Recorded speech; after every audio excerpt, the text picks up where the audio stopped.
जोहार दोस्तों, आज मैं आया हूँ हरियाणा के लोक साहित्यकार बड़े भाई रोहित यादव जी के घर पर।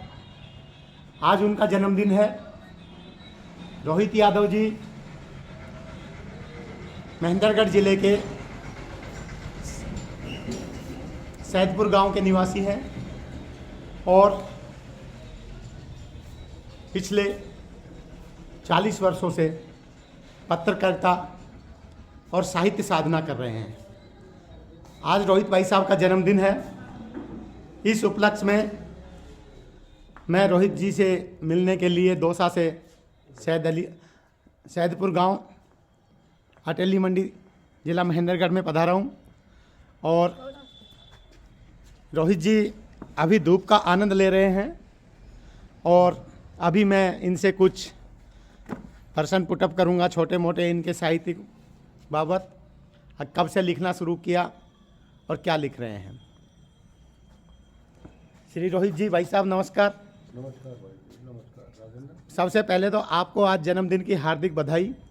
प्रकृति आपको दिन दुनी और रात चौगनी उन्नति प्रदान करें।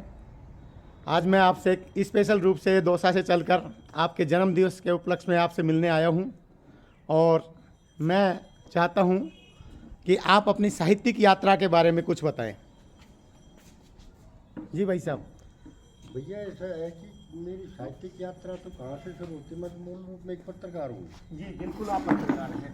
और 80 से 2005 तक मैंने पत्रकारिता की है। 80 से 2005 तक आपने नवभारत टाइम्स की पत्रकारिता की है। नहीं, पत्रकारिता शुरुआत तो साप्ताहिक पिंक से हुई जी, जो रोहतक से और मुंबई से एक साथ पब्लिश होते थे।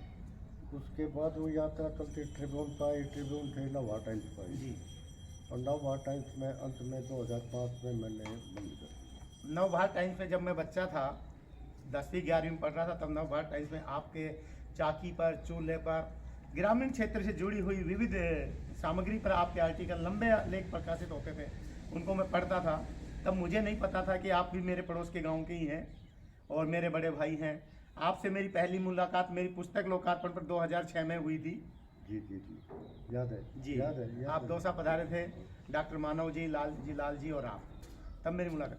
अभी आपको हरियाणा साहित्य अकादमी के 2 सर्वोच्च पुरस्कार मिल चुके हैं, 3 सर्वोच्च पुरस्कार मिल चुके हैं। तो मैं आपसे जानना चाहूँगा कि वो कौन कौन से पुरस्कार हैं हरियाणा साहित्य अकादमी के जो आपको मिले हैं। ऐसा है कि मूल में राजेंद्र भाई, मैं आपको पत्रकारिता से साहित्य की तरफ रुझान कैसे आया जी अगर मैं कुछ बताऊं जी जी तो प्रासंगिक होगा ये। जी बिल्कुल, स्वागत है। कि मैंने जो आपने लोक साहित्य की बात की तो मैंने एक चाकी पर लेख लिखा था जी और वो लेख से दुर्भाग्य से 4 पृष्ठ का था विद फोटो। जी जी और मैं रघु यादव के साथ दिल्ली चला गया। जी।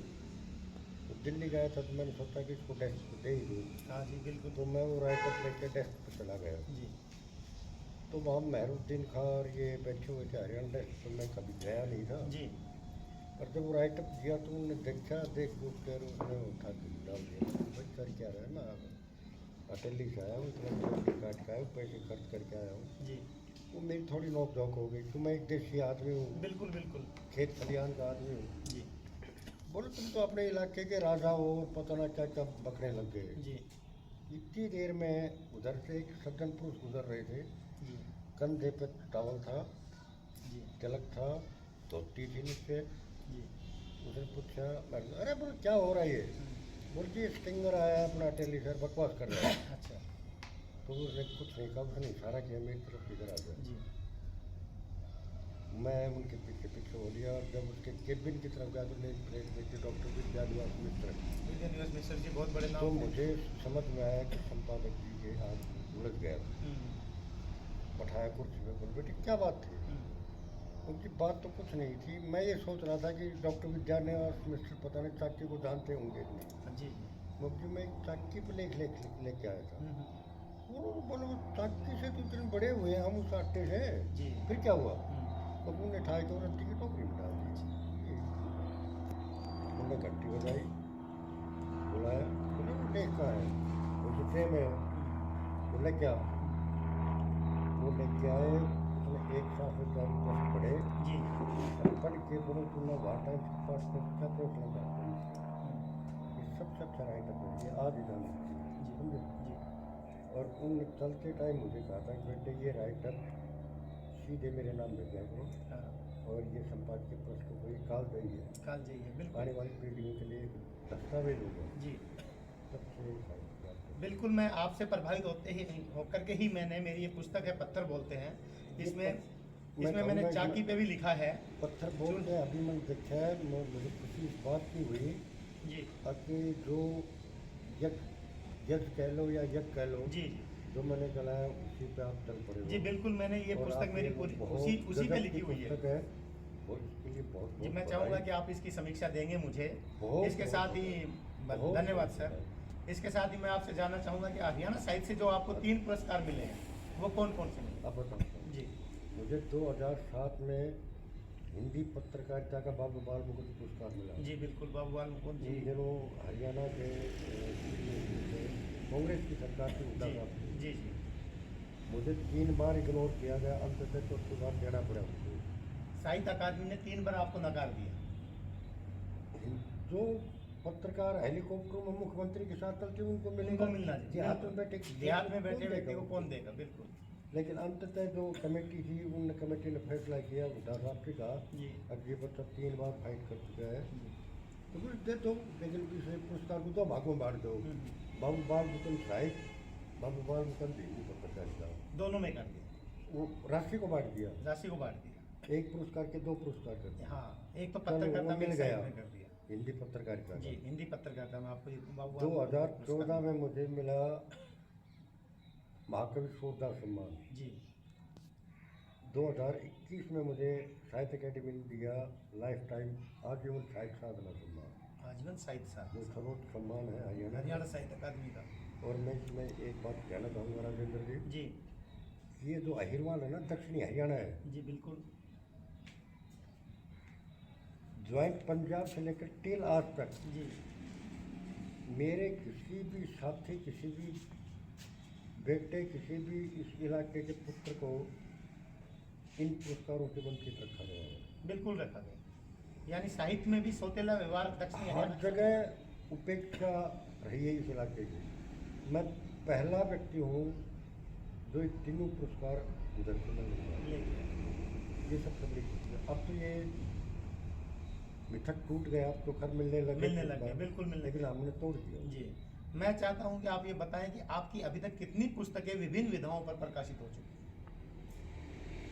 मेरे छोटे भाई, आप तो ये जानते होंगे कि मैं हिंदी साहित्य का तो विद्वान हूँ नहीं, जी वो तो पॉलिटिकल साइंस का। हाँ हाँ लेकिन मैंने सबसे पहले मेरा उपन्यास आया था 1984 में, पुनर्जन्म। पुनर्जन्म 1984 में आया था। उसके बाद पत्रकारिता में था तो प्रकाशक का काम रुक गया। जी 95 में आई अहिरवाल के लोकगीत। अहिरवाल के लोकगीत पे बात करूं मैं आपको, आपकी वो पुस्तक मैंने पढ़ी है और उसमें आप अहिरवाल के क्षेत्र में शादी विवाह जीजा साली के जो गीत गाए जाते हैं उनका बहुत अच्छा ये आपने अध्ययन करके और हर विधा में लिखा। मांगलिक और सब जी, गाया जाता है, गीतों को संकलित किया है। संकलित किया।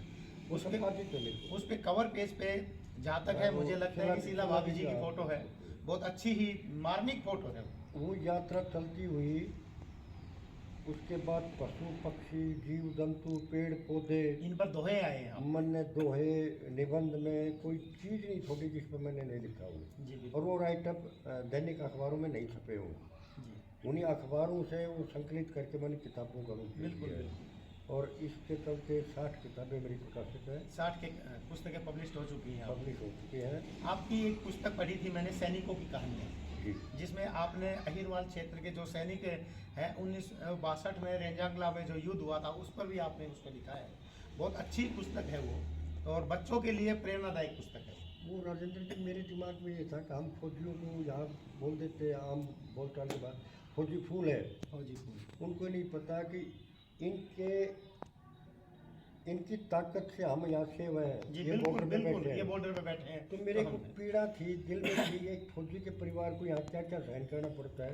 उन पे वो कहानियाँ लिखी है मैंने 500। वो पुस्तकें जो है सैनिकों की कहानियाँ हैं, उसी की तर्ज पे एक दिन मैं दिल्ली की साहित्यकार हैं वंदना यादव जी, जी जी वो मेरे पास दोसा मेरे एक आज़ाद कलम मंच हमारा जो संस्था है जी जी। उसके प्रोग्राम में आई थी, वो चीफ गेस्ट थी। जी। वो पुस्तक उन्होंने देखी, उन्होंने भी एक उपन्यास लिखा है आपकी तरह से ही सैनिकों के ऊपर, वो कितने मोर्चे। जी जी और किसी बहुत और हाँ, बहुत अच्छा लिखा। उसमें है कि सैनिक तो चला जाता है, सेना पे रहता है, लेकिन वो फ्री होकर के वहाँ पे सैनिक जब सेना पे फ्री हो, इसलिए फ्री रहता है कि वो संपूर्ण जिम्मेदारी अपनी पारिवारिक सामाजिक अपनी पत्नी के कंधे पे डाल के आता है, और उनकी पत्नियों को भी कितना संघर्ष करना पड़ता है, वो भी कितने मोड़ इस समाज में वो सास ससुर की भी सेवा कर रही है, बच्चों की देखभाल भी कर रही है, बच्चों को स्कूल से लाना ले जाना, फिर रूम शिफ्टिंग करना उनका। बहुत अच्छा उपन्यास है, केवल आपकी जो कहानियाँ हैं उसी की तरह पे वो उपन्यास लिखा है उन्होंने। और मैं चाहता हूँ, मेरा एक आपसे निवेदन है कि इन सैनिकों के ऊपर आप एक उपन्यास लिखें। उपन्यास तो ऐसा है कि राजेंद्र जी में कुछ अस्वस्थ रहने लग हाँ, गया। स्वास्थ्य है स्वास्थ्य आपका का एक थोड़ा सा। मूल कारण बीमारी का ये हो गया जी, अब कि मैं टेंशन में रहने लग गया। नहीं नहीं, टेंशन तो अब देखो कि मेरे व्यक्ति पास को- कार्य ज़्यादा है। हाँ, अब जैसे कि 10 पुस्तकें लोक साहित्य की मैटर मेरे पास है। जी मेरे दिल में एक भ्रम पैदा होगा कहीं मर ना जाए, और मैं उन किताबों को प्रकाशित करना नहीं, चाहता बिल्कुल स्वागत है आपका। हूँ। मैं तो काम कर पा रहा जल्दी से हूँ, जल्दी वो पुस्तकें आए। उस दिशा में काम नहीं कर पा रहा हूँ ना, टेंशन में रहता हूँ। नहीं, टेंशन मत लो आप। कर नहीं पाता। नहीं नहीं, टेंशन नहीं लेने का है। टेंशन से तो आदमी ज़्यादा परेशान होता और है। आपको मैं एक बात बताऊँ, मैंने शायद एक पिक्चर देखी थी नाना पाटेकर की। जी हाँ, नाना पाटेकर की है। उसके साथ आर्मी में दौर होता है, जो पैर कट जाता है युद्ध में जी। और वो घर आ जाता है। जी उसके बच्चों के साथ ये समाज क्या करता है, ये नाना पाटेकर आके लोकल प्रशासन व्यवस्था जो पुलिस है वो सहयोग नहीं करती, नहीं करती है, और सही। ये बदला लेता है। बिल्कुल, तो कई ऐसी चीज़ें हैं जो मुझे प्रभावित कर प्रेरित कर रही है। सोचने के लिए प्रेरित मजबूर कर कर रही देती है कि क्यों हो रहा है ऐसा। और सही। मैं देख रहा हूँ हो रहा है। हम्म, जैसे ताज़ा उदाहरण, जी गांव में पंच सरपंच का चुनाव होता है, जी बिल्कुल, वीर चक्कर विजेता हार जाता है, और एक गुंडा जीतता है। एक गुंडा जीत जाता है। बिल्कुल इससे बड़ी बिल्कुल। त्रासदी होती सही है। बात। सर, आज़ाद.com पर आपका स्वागत है। और ये थे हिंदी साहित्य के बहुत बड़े पत्रकार, साहित्यकार, लोक साहित्यकार आदरणीय रोहित यादव जी। मैं खेत खलियान में रहने वाला हूँ कि साहब बड़ा जी आदमी बिल्कुल हूँ, मैं तो बिल्कुल छोटा बिल्कुल, आदमी हूँ। आप खेत खलियान में रहते हैं। मुझे खुशी इस मैंने बात की है मैंने एक कि- आर्टिकल लिखा था आपके ऊपर कि दिन में खेतों में सोना उगाते हैं और रात को साहित्य इसमें सर्जन कोई दो करते राय हैं। नहीं, इसमें कोई दो राय नहीं। रोहित यादव जी दिन में अपने खेतों में पानी देते हैं और शाम को आकर कागज और कलम पर साहित्य की खेती करते हैं। ये थे रोहित यादव जी। जोहार साथियों, धन्यवाद सर। धन्यवाद, बहुत बहुत।